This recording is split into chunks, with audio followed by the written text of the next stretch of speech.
Hello and welcome to Macro Bites, the economics and politics podcast from Aberdeen. My name is Paul Diggle, Chief Economist here at Aberdeen. My name is Luke Bartholomew, Senior Economist at Aberdeen. And today we are talking about long-run global economic growth with our colleague Robert Gilhooly. Bob, who has a forthcoming report on how the rise and fall of populations will drive the global economic rankings out to 2050, and indeed another on the long-term outlook for growth in emerging Asia specifically, which is going to be the linchpin of global growth over the next several decades. So Bob, great to have you on the pod. Thanks, Paul. So let's start then with some of the high-level highlights of your work. As things stand today, global trend growth is about 2.5% a year, depending on exactly how you measure it. The US, China, the Eurozone are the biggest economies by GDP in the world. How does global economic growth, how do these standings change by 2050? Thanks. Yeah, the overarching picture is one of slowing global growth. We think it's likely to fade from that annual growth rate of around 2.5% to about 1.5% over the next quarter century. Emerging markets overall might be the engine of global growth, but it's really Asia which appears to have the kind of brightest prospects within this. Indeed, China and developing Asia might account for around about 60% of global growth by 2050, up from a bit less than 50% before the pandemic struck. And the whole of Asia could maybe be more than about a bit over 45% of the global economy, which is about 10 percentage points higher than today. I mean, we'd probably argue the most relevant metric for markets and also geopolitical power is kind of real dollar value of GDP rather than purchasing power parity, which is what these numbers are all based on. And using this, our forecasts show that India is likely to displace Japan to be the fourth largest economy in the world around 2032. China should then overtake the US a year or two after that, likely maybe a bit before 2035. Well, Indonesia will make it into the top 7 in the global economy rankings around about 2045. But there's also a few notable mentions. Philippines, Pakistan, Bangladesh, and Vietnam all likely to make very significant progress up the ranks in the global economy, with the latter 3 all breaking into the top 25 global economies for the first time. Now, given it's a kind of ranking, clearly there's going to be some losers here. Countries falling down the ranks include Taiwan. Now, that's largely just a function of it being relatively small and fairly developed already. It's really, I think, the major oil exporters such as Russia, Saudi Arabia, and Norway that kind of stand out, if you will, this kind of fall from grace. I don't think Russia's likely to be a surprise to anyone here. But it's notable how bad the productivity performance of kind of large hydrocarbon exporters has been since the global financial crisis. I mean, their productivity just hasn't been weak. It's actually been contracting in an absolute sense. And then I think we could probably argue that all of them then face maybe some additional downside risks from kind of the global effort to reduce dependence on oil and transition to a slightly greener economy. So one of the cliches that's often trotted out when people talk about long-term growth, Bob, is this phrase that demographics is destiny. The idea, I guess, that population growth, the size of populations and patterns within population will be in some sense determinant of growth levels. But of course, I guess we as economists would tend to come at the determinants of growth with a slightly broader perspective. This idea of a production function, which of course does have population in, or at least a labour force in, and the degree of human capital that labour force might have developed, but the capital stock and then the efficiency by which those human and capital inputs are brought together. So with that sort of broader sense of what determines growth in mind, I mean, are there any stories you can tell us in terms of how, say, productivity or changes in labour force participation might be pushing back against some of the demographic patterns that would otherwise by some people be seen as destiny? Yeah, sure. I mean, first of all, I think it might be just worth noting quickly that there are quite wildly different demographic backdrops facing different countries. India and Indonesia, we expect to see their populations expand by about 250 and 40 million respectively by 2050. At the same time period, China might have shrunk by about 113 million. By the end of this century, China's population might have fallen by about 600 50 million people. So that's getting pretty close to kind of losing the equivalent of both the US and Eurozone put together in terms of people. So, it does sound quite important when it's kind of framed like that, doesn't it? But, I think you're right in the way you've set it up there. Look, the aging pressures in terms of when we think about growth forecasts can often be exaggerated, particularly when we're thinking of a sort of 2025 year time horizon. So if we consider dependency ratios, which are typically defined as this kind of quote unquote working age groups, and those kind of between 16 to 64 versus the rest of the population, given aging populations in most countries, it's unsurprisingly these kind of dependency ratios are moving adversely. But it's also the case the distribution of workers has been becoming older too.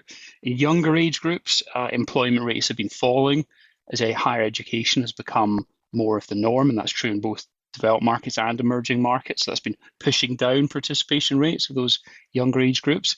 At the same time, rising life expectancy is making working lives longer, boosting the employment and participation of these older age groups. So, if instead we looked at dependency ratio in terms of workers rather than those of working age, we actually find that these are set to improve in several countries rather than worsen. Particularly India, Indonesia, and Malaysia really stand out on that front. So you're getting kind of misleading steer by looking at those high-level demographic indicators. But more generally, I think this shift in the workforce to be comprised of older workers often means the workforce projections that underpin these production functions are kind of not as adverse as you might be worried about.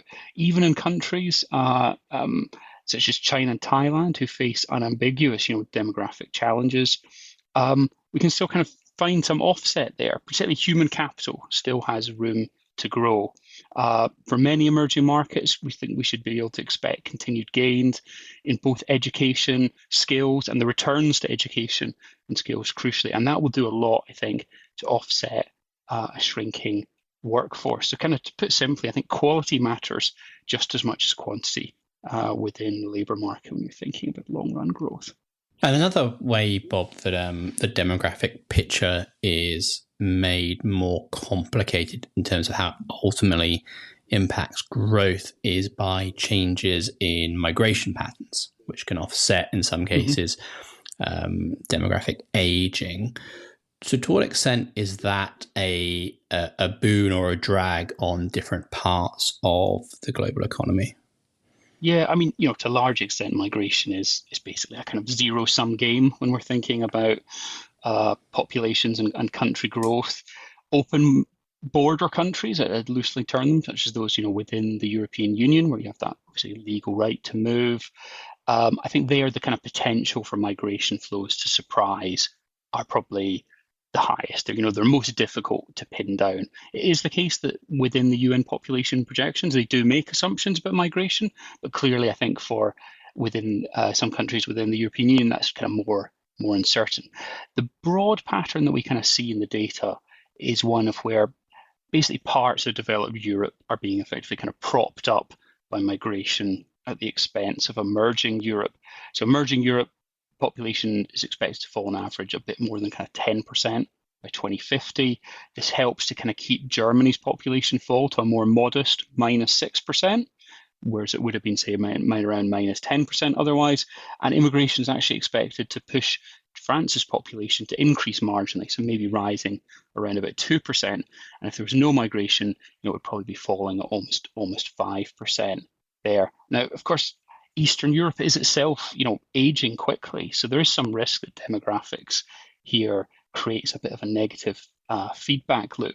If aging countries are kind of losing their workers, this puts extra strain on the sustainability of social welfare models and public debt. So a more austere backdrop for public services could then actually spur more emigration, maybe worsening the drag just beyond that kind of mechanical inclusion of having kind of fewer workers and more old age dependence. And then, conflict, of course, is the major wild card here. It's estimated that nearly 1/3 of Ukrainians have been displaced, both kind of within and outside their country.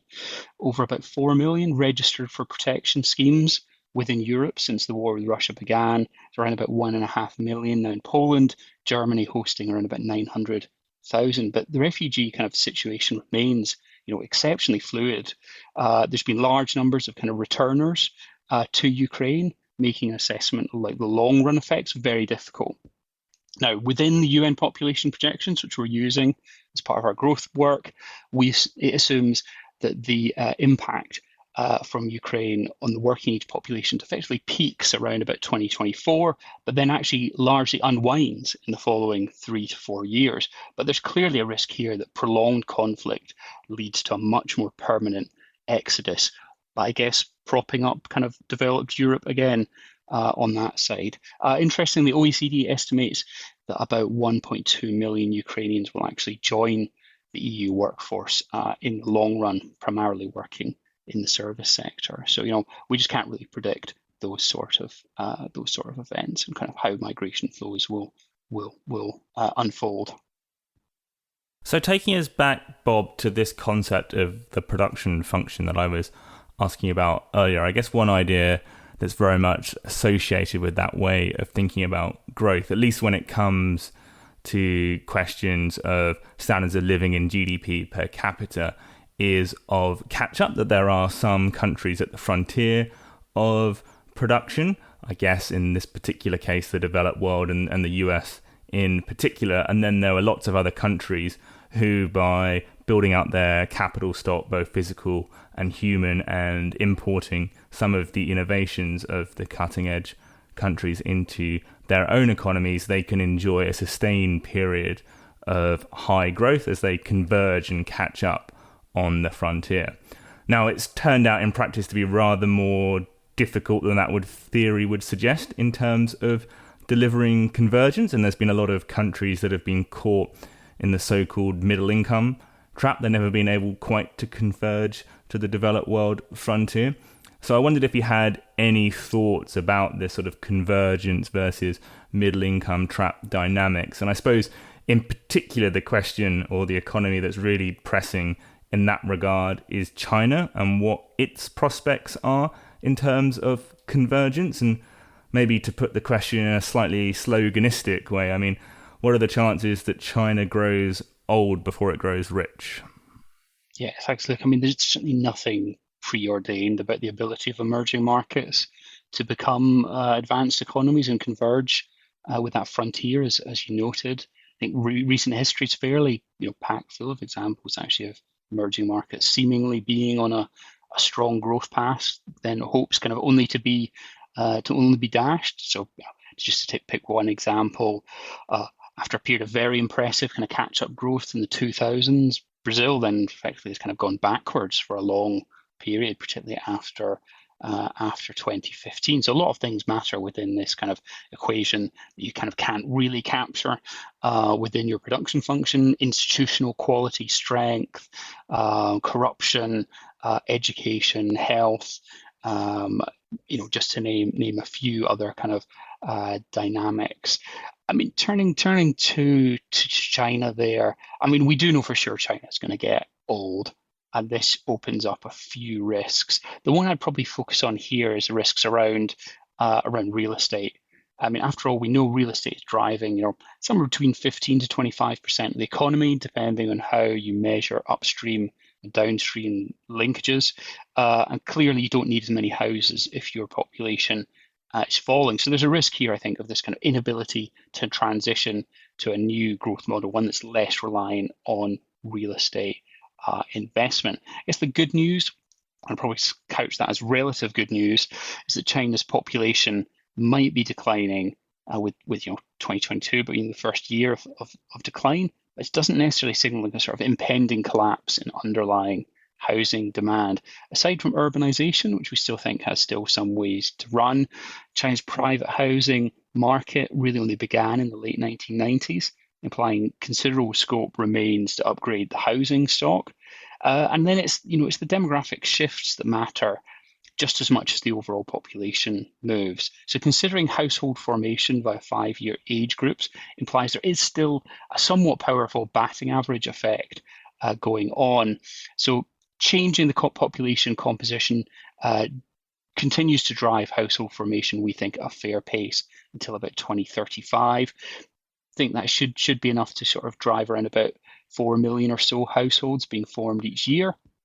Now, household formation itself doesn't actually peak until almost 2045, so well behind the peak in population. Of course, this is still a weakening tailwind. 4 million additional households per year is around half the rate that we had between 2000 and 2010.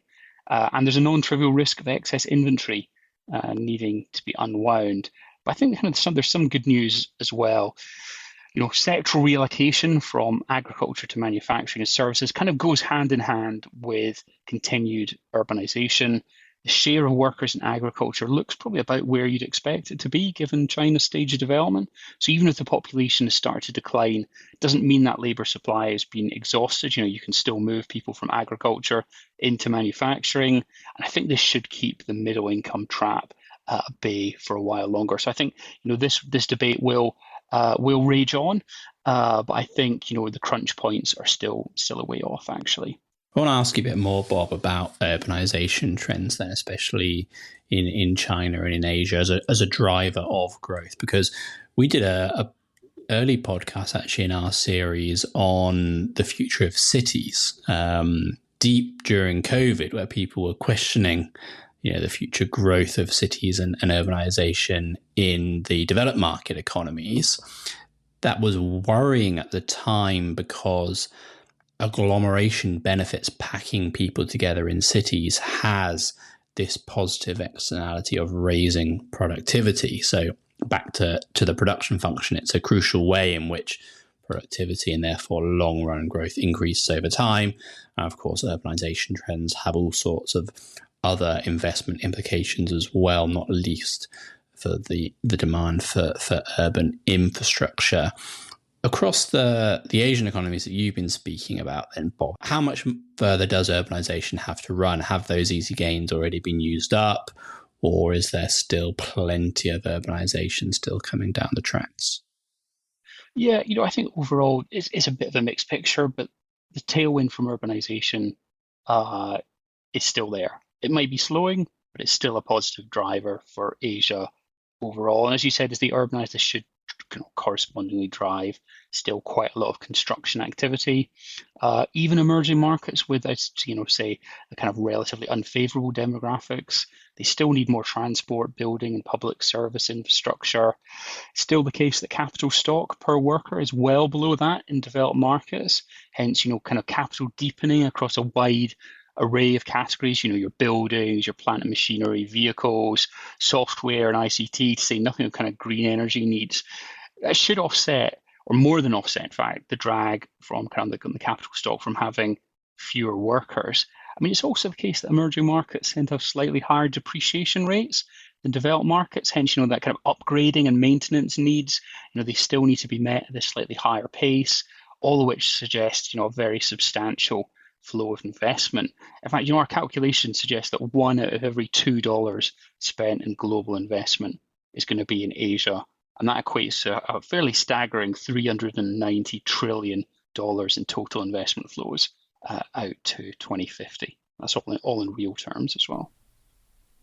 So given that rather staggering figure that you quoted there, Bob, it's perhaps unsurprising that a big theme in markets for years, if not decades, is the divergence of Asian growth experiences from the rest of the world. And that's certainly been a theme in this conversation too, I suppose. But in particular, people are interested in the idea of the rise of the Asian middle-class consumer as a big driver of global growth. So what observations do you have on that as the importance of Asia becoming its own distinct engine of global growth going forward? Yeah, I mean, there's a bit of a risk here. Kind of decoupling has been, I'd say, prematurely discussed for many years. I'm sure I've seen reports of this stretching back virtually to when China joined the World Trade Organization. But I think at this kind of high level, we're talking about a 25-year time frame here. There is kind of something to this. Since consumption share of GDP tends to rise, correspondingly investment share tends to fall as countries develop.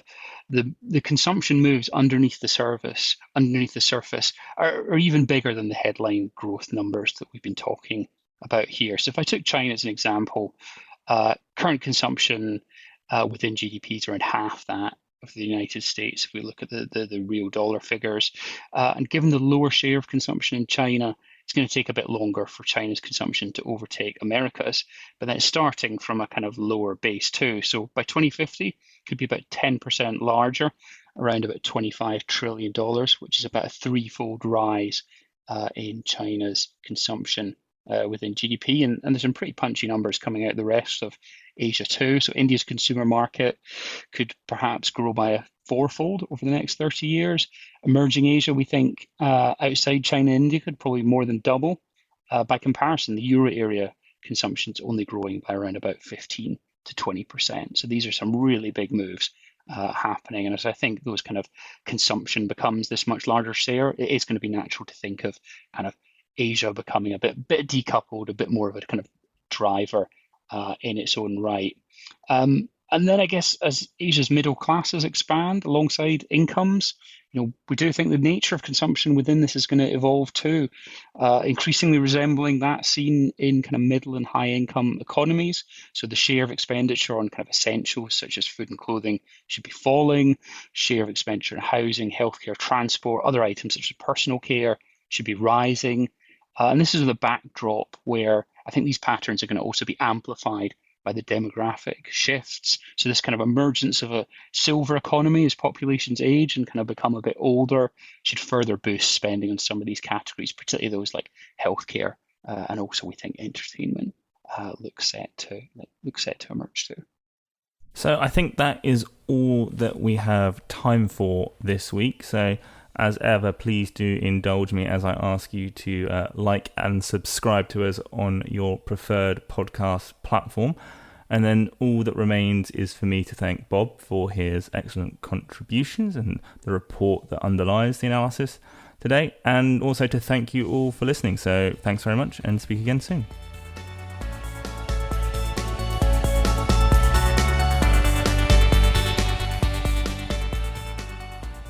This podcast is provided for general information only and assumes a certain level of knowledge of financial markets. It is provided for information purposes only and should not be considered as an offer, investment, recommendation, or solicitation to deal in any of the investments or products mentioned herein, and does not constitute investment research. The views in this podcast are those of the contributors at the time of publication and do not necessarily reflect those of Aberdeen. The value of investments and the income from them can go down as well as up, and investors may get back less than the amount invested. Past performance is not a guide to future returns, return projections, or estimates, and provide no guarantee of future results.